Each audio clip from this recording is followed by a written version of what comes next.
সকালের নাস্তা তৈরির কিছু মুহূর্ত শেয়ার করতে চলে আসলাম আপনাদের সাথে। তার সাথে থাকছে দেশীয় হোটেল স্টাইলের ডাল ভুনার রেসিপি। হ্যালো, আসসালামু আলাইকুম।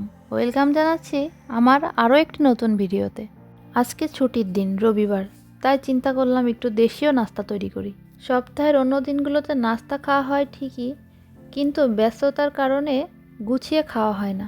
সকালে ঘুম থেকে উঠে নাস্তা বানাতে চলে আসলাম। প্রথমে আমি রুটি তৈরি করার জন্য আটার কাইটা তৈরি করে নিচ্ছি। আজকে তৈরি করব আটার রুটি ও ছোলার ডাল ভুনা। আটার কাইটা তৈরি হয়ে গিয়েছে, এটা ঠান্ডা হতে দিয়ে ডালটা রান্না করে নিব। বাংলাদেশের হোটেলের ডালটা আমার খুবই পছন্দের। আজকে কিছুটা হোটেল স্টাইলে রান্না করার ট্রাই করব। প্রথমে আমি ডালগুলো ভালোভাবে ধুয়ে সেদ্ধ করার জন্য চুলায় বসিয়ে দিচ্ছি। এবার দিয়ে দেব কিছুটা লবণ এবং পরিমাণ মতো পানি।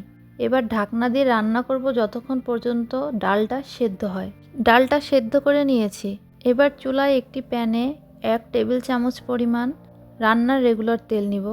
এর মধ্যে 1/4 চা চামচ জিরা, 2টা শুকনা মরিচ, 2টা এলাচ, 1টা তেজপাতা ও ছোট ছোট 2টা দারুচিনি দিচ্ছি। এবার এগুলো কিছুক্ষণ ভেজে নেব।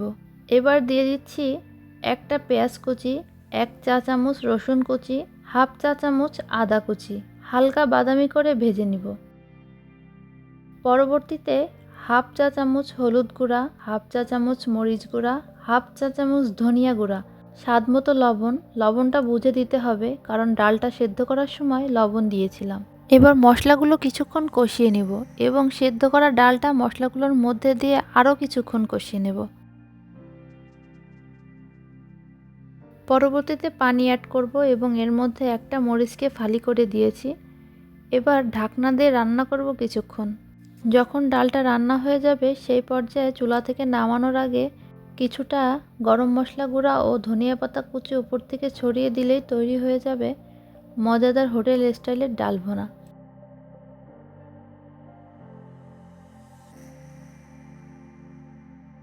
ডাল রান্না করতে করতে আমি আটাটা ভালোভাবে মথে নিয়েছি।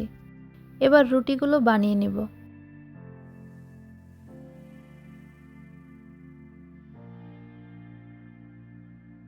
এবার রুটিগুলো ভেজে নিব। দেখতেই পাচ্ছেন আমার তৈরি করা রুটিগুলো মাশাআল্লাহ কত সুন্দরভাবে ফুলেছে। আগে যখন নতুন নতুন রুটি তৈরি করা শিখেছিলাম, তখন একটা রুটি যখন ফুলাতে পারতাম তখন খুবই আনন্দ লাগতো। এবার দুজনের জন্য 2টা ডিম পোচ করে নিচ্ছি। নরম কুসুমের ডিম পোচ দিয়ে রুটি খেতে আমরা দুজনেই অনেক পছন্দ করি। যাই হোক, ডিম ভাজা হয়ে গিয়েছে। এখন খাবারগুলো পরিবেশন করে নিচ্ছি। আজকে সকালের নাস্তায় ছিল নরম নরম ফুলকো ফুলকো রুটি, ডাল ভুনা, ডিম পোচ, আরও কিছু ফল কেটে নিয়েছিলাম। এই খাবারগুলো খুবই সাধারণ, কিন্তু যখন এই খাবারগুলো সুন্দরভাবে সাজিয়ে গুছিয়ে পরিবেশন করা হয় তখন এই খাবারগুলোর কদর অনেকটাই বেড়ে যায়। ভিডিওটা কেমন লাগলো অবশ্যই জানাবেন। আজকে এখানে বিদায় নিচ্ছি। আল্লাহ হাফেজ সবাইকে।